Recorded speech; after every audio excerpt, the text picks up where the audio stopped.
Assalamualaikum warahmatullahi wabarakatuh. Yang saya hormati Bapak Haji Jasmin, Wakil Presiden PPMI, sekaligus juga tokoh legendaris daripada PPMI Kalimantan Timur. Sudah lama tidak kita ketemu, pengen rasanya saya jalan-jalan ke Kutim ini, pengen lihat kantornya ini, megah sekali saya lihat. Kemudian yang saya hormati Ketua DPC PPMI Kutai Timur selaku tuan rumah musyawarah wilayah DPW PPMI Kalimantan Timur yang kedua, juga pada Ketua Panitia Pelaksana yang telah sukses menyelenggarakan Muswil kedua DPW PPMI Kaltim, juga kepada seluruh jajaran pengurus DPC PPA PPMI Kutai Timur. Saudara-saudaraku sekalian, ingin rasanya saya hadir di sana, namun karena kondisi situasi hari ini di Jakarta juga dan sekitarnya sejauh Bali, seperti kawan-kawan ketahui bahwa telah diberlakukan PKMM. Saya lupa kepanjangannya itu. Yang jelas dari tadi malam pukul 00 itu seluruh pintu masuk Jakarta ditutup. Jadi hari ini juga DPW PPMI sampai tanggal 20 itu ya kita terpaksa melaksanakan kegiatan pelaksanaan jalannya organisasi lewat webinar saja sementara by phone atau ketemu di mana gitu. Saudara-saudara sekalian, ke depan tentunya DPW PPMI Kalimantan Timur ini memiliki tantangan yang cukup besar terkait masalah persoalan hari ini beda dengan tahun-tahun sebelumnya. Hari ini kita dihadapkan dengan persoalan COVID-19. Kebijakan-kebijakan pemerintah yang hari ini juga menurut saya cukup perlu kita waspadai, karena sejujurnya kebijakan-kebijakan penanganan terhadap COVID-19 ini banyak merugikan kaum buruh. Contoh misalnya, ketika PSBB diberlakukan atau hari ini sudah menjadi PKMM yang bersifat darurat, seluruh akses keluar masuk semua ditutup. Namun yang menjadi pertanyaan kita dan cukup ironis bahwa pintu penerbangan internasional Indonesia tidak ditutup. Masyarakat dihalangi secara domestik, namun secara internasional tidak. Ini tentunya aneh. Jadi warga dalam negeri dilarang kemana-mana untuk terus benar-benar mengurangi kegiatannya. Namun bagi tenaga kerja asing, orang asing, khususnya dari TK-TK Cina ini setiap hari masuk ke Indonesia. Ini tentunya sebuah perlakuan yang tidak adil. Karena semakin hari tentunya semakin banyak persoalan-persoalan dihadapi. Khusus kepada kaum buruh, pertama adalah beberapa banyak perusahaan yang ketika misalnya karyawannya hasil swabnya positif terkena COVID, itu rata-rata melakukan isolasi mandiri secara mandiri. Uang sendiri, bayar swabnya sendiri.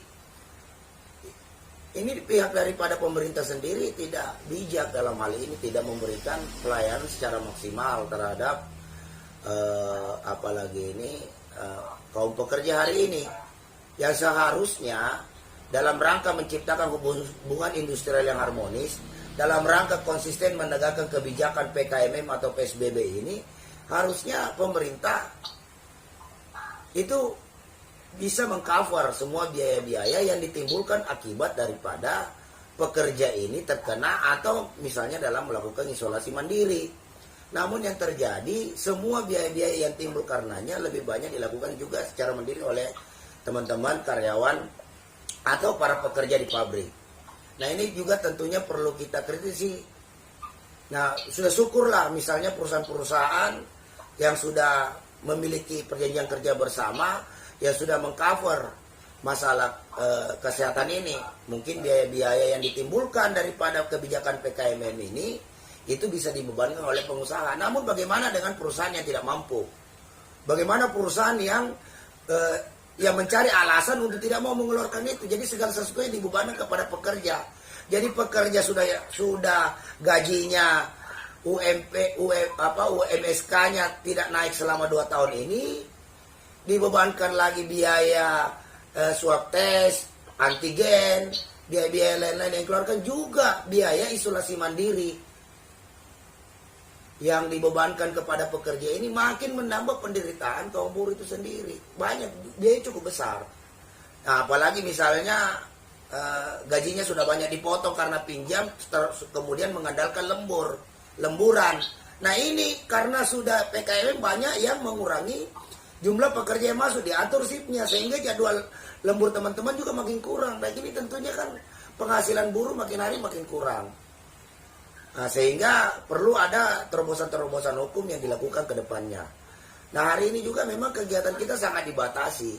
Nah beberapa instansi terkait melakukan apalagi ini WFA, sehingga dalam hal interaksi lebih banyak dilakukan secara daring ataupun misalnya surat menyurat melalui elektronik. Ini tentunya juga mengganggu proses penyelesaian hubungan industrial.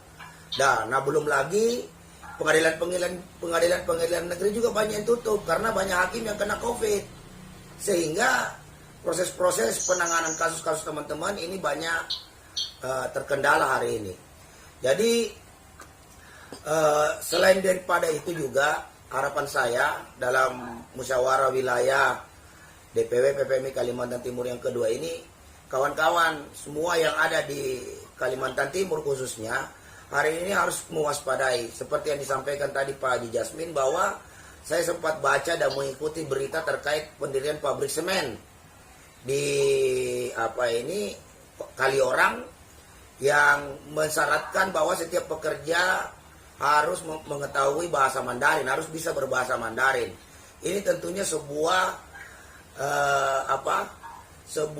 aturan yang sangat merugikan bagi pekerja lokal. Nah, seharusnya yang bisa bahasa Mandarin itu hanya level manajer saja ke atas, bukan urusan operator segala macam. Dan bisa jadi juga kalau saya lihat kemarin itu pertemuan yang mengaku general manager pabrik semen itu belum tentu juga bisa bahasa Mandarin, itu model-modelnya. Nah ini sementara dia sendiri untuk level manajer aja sendiri tidak bisa bahasa Mandarin, masih pakai translator, apalagi misalnya pekerja-pekerja yang ada di sana. Nah ini tentunya menghambat kepada pekerja-pekerja lokal dari pribumi di sana untuk bisa dapat lapangan kerja atau bisa mendapatkan pekerjaan di pabrik semen itu. Jadi untuk apa mendatangkan investor jika hanya untuk memberikan keuntungan kepada pekerja-pekerja asing? Ini harusnya dilakukan aturan khusus. Jadi kepada pejabat-pejabat Pemda di sana, baik itu Pemda Kutai Timur maupun Kalimantan Timur, harus bisa mengambil sikap membela para pekerja lokal, warga WNI yang ada di sana untuk dapat bekerja di pabrik semen tersebut. Bukan hanya bukan memberikan suatu syarat yang memberatkan kepada pekerja lokal dan memberikan kemudahan kepada pekerja asing. Bagaimana caranya ini aturan-aturan pemerintah ini? Udah situasi COVID begini, banyak pengangguran, malah menciptakan lowongan pekerjaan yang lebih memudahkan kepada tenaga kerja asing, khususnya yang dari Cina. Kita tidak bersifat rasialis di sini, kita tidak rasis, tapi memberikan perimbangan bahwa disinilah tugas fungsi daripada sebuah negara memberikan kepastian kerja kepada rakyatnya, bukan malah memberikan kepastian kerja, kemudahan kerja kepada orang-orang asing yang datang ke sini. Sudah mudah dapat kerja, membawa virus COVID pula masuk ke tanah air. Ini yang harus teman-teman juga perlu jaga ini, waspadai khususnya di Kalimantan Timur ini, karena jujur saja operasi daripada penggunaan tenaga kerja asing yang sebagian besar bisa jadi ilegal itu tanpa bisa jadi mereka menggunakan visa turis, tidak menggunakan visa kerja, bisa juga visanya sudah mati, itu marak terjadi. Masih untung teman-teman Serikat Pekerja dan DPRD Kutai Timur itu peduli terhadap situasi hari ini. Masih untung, dan itu tanpa terekspos ke media sehingga dapat diketahui dan dideteksi bagaimana dengan dinas-dinas tenaga kerja atau DPRD yang sudah melehoi di daerah, yang sudah kena suap oleh para pengusaha-pengusaha asing ini, sehingga tidak mampu menyuarakan aspirasi rakyatnya, sehingga mereka hanya menjadi penonton. Dan saya harapkan ke depan pengurus DPW PPMI Kalimantan Timur bisa mendeteksi ini. Kita inginkan pekerja Indonesia bisa menjadi tuan rumah di negeri sendiri. Bukan pekerja asing yang semena-mena datang ke sini menjara sumber daya alam kita, juga menghancurkan masa depan sumber daya manusia, tenaga kerja lokal yang ada di Indonesia. Ini sangat merugikan kita. Ini harus kita kritisi sama-sama. Kalaupun masalah kendala COVID kadang-kadang dijadikan untuk menghambat supaya jangan sampai terjadi proses protes atau demonstrasi yang terjadi. Melakukan protes-protes terhadap kebijakan-kebijakan yang merugikan pekerja Indonesia. Ini tetap kita harus lakukan. Nah, dan kemudian selanjutnya harapan saya pada DPW mudah-mudahan dalam musyawarah wilayah ini dapat memilih atau terpilih lagi kepengurusan yang sudah cukup baik. Karena kalau saya pantau di media sosial juga saya intens komunikasi dengan Pak Ketua, Pak Nanang, Pak Haji Jasmi dan kawan-kawan yang ada di sana di Kalimantan Timur. Alhamdulillah perkembangan PPMI cukup baik dan sekarang sudah memiliki eksistensi yang cukup bagus di pemerintah Kutai Timur, sehingga ini perlu kita pertahankan dan perlu kita tingkatkan sehingga PPMI ke depan juga mampu membangun sebuah kekuatan-kekuatan politik daripada serikat pekerja. Karena kalau ke depan serikat pekerja itu harus bisa memberikan penyadaran-penyadaran politik kepada anggotanya. Jangan sampai ke depan apalagi ini karena kita tidak peduli dengan politik sehingga apa yang kita hadapi hari ini termasuk masalah undang-undang Omnibus Law itu semua terjadi akibat kaum buruh kalah secara politik. Nah, ke depan perlu kita bangun kekuatan-kekuatan politik di seluruh wilayah tanah air sambil beraliansi dengan rekan-rekan serikat pekerja lain agar mampu memberikan kekuatan politik dalam rangka mengambil sebuah kebijakan. Undang-undang Omnibus Law tidak akan bisa terbit jika buruh secara nasional memiliki kekuatan politik. Kalau ke depannya kekuatan politik buruh mampu dibangun, undang-undang Omnibus Law cukup satu orang dengan menandatangani mencabut kebijakan undang-undang Omnibus Law yang merugikan kaum buruh. Jadi ke depan perlu kita sosialisasikan juga kepada seluruh anggota kita, khususnya anggota PPMI juga kepada seluruh pekerja dan rakyat untuk memiliki kesadaran politik yang tinggi. Karena semua yang terjadi hari ini, tenaga kerja ilegal masuk, aturan penanganan COVID yang carut-marut, harga sembako naik, itu juga ada rencananya kenaikan pajak pertambahan nilai 12% bagi sembako, terus kemudian juga undang-undang KPK yang semakin dilemahkan hari ini, itu semua terjadi akibat kebijakan politik. Jadi inilah konsekuensi logis daripada buruh dan rakyat Indonesia hadapi karena kalah secara politik. Jadi ke depan perlu kita bangun kekuatan-kekuatan politik kaum buruh dan rakyat tertindas untuk mampu memenangkan pertarungan secara konstitusional di Republik Indonesia sehingga mampu menciptakan pemimpin-pemimpin baik itu yang ada di kabupaten, provinsi, dan bahkan di tingkat nasional yang benar-benar peduli kepada kaum buruh. Jika kaum buruh tidak peduli terhadap politik, maka kita akan dipimpin oleh politikus yang tidak pro kepada buruh. Nah, seperti yang kita alami hari ini, saudara-saudara. Jadi untuk itu saya dorong juga kepada para tokoh buruh PPMI yang ada di Kutai Timur yang sudah mampu berserikat dan sudah berpengalaman berserikat PPMI di Kutai Timur untuk mampu maju secara politik di tahun 2024. Dan kita saling mensupport, mudah-mudahan saya berharap sih ada partai buruh. Karena hari ini semua partai politik bisa dikategorikan masih terkontaminasi dengan sistem feodal, transnasional, dan oligarki. Jadi masih ya serba tidak sesuai dengan ekspektasi kita lah. Jadi kalau mau jadi harus jadi anaknya ini dulu, terah-terahnya ada. Nah ini hampir merata di semua partai politik. Hanya beberapa partai politik aja yang konsisten. Khusus untuk masalah penolakan daripada undang-undang Omnibus Law itu sendiri, Hanya satu partai yang konsisten sampai di akhir, yaitu Partai Keadilan Sejahtera yang konsisten menolak Undang-Undang Omnibus Law. Dan hari ini nasib Undang-Undang Omnibus Law kemarin itu dari gugatan daripada kawan-kawan KSBSI, kemarin itu sudah ditolak oleh MK.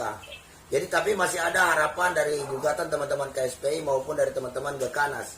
PPMI tidak mengambil sikap untuk melakukan judicial review kepada Undang-Undang Omnibus Law, karena menurut pendapat dan hasil diskusi kita di rapat DPP kemarin, bahwa PPMI konsisten menolak Undang-Undang Omnibus Law itu sejak dari RUU.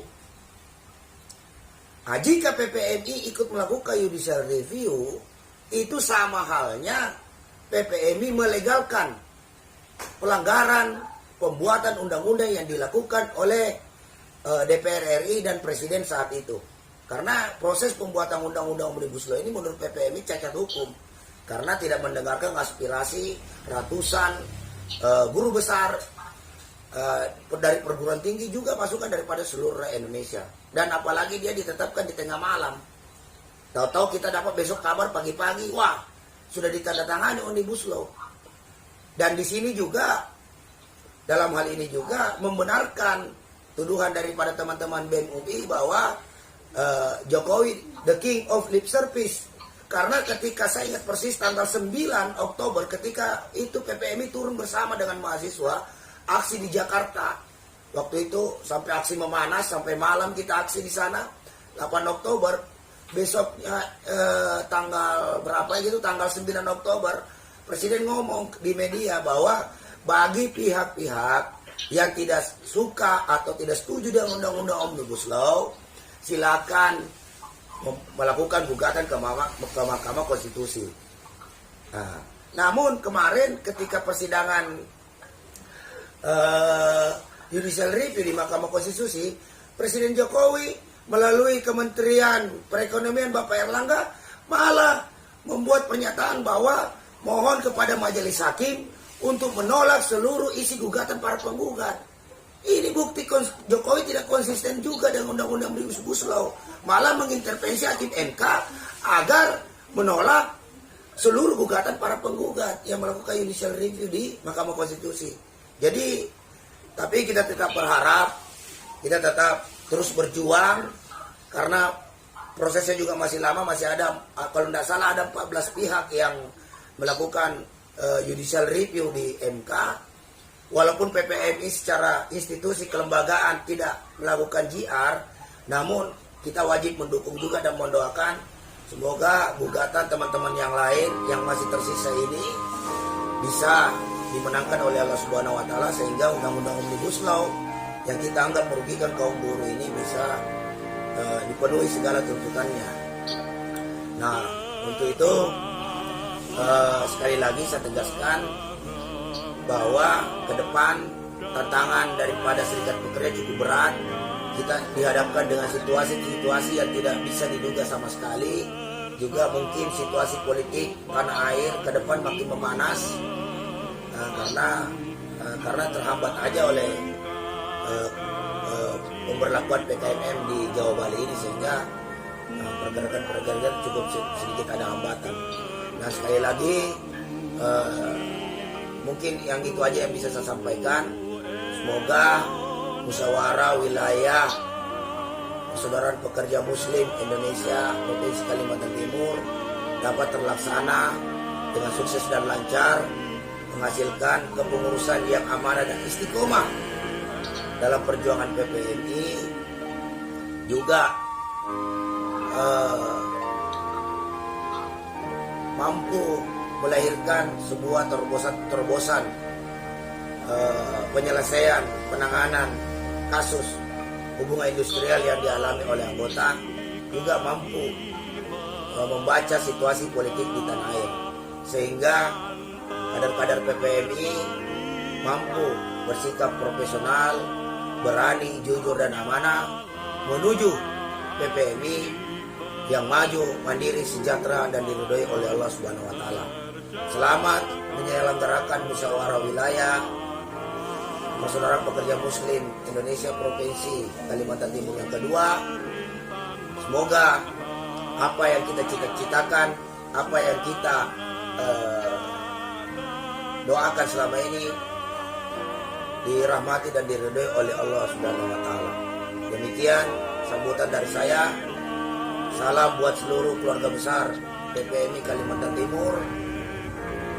Saya akhiri, billahi taufiq wal hidayah. Wassalamualaikum warahmatullahi wabarakatuh.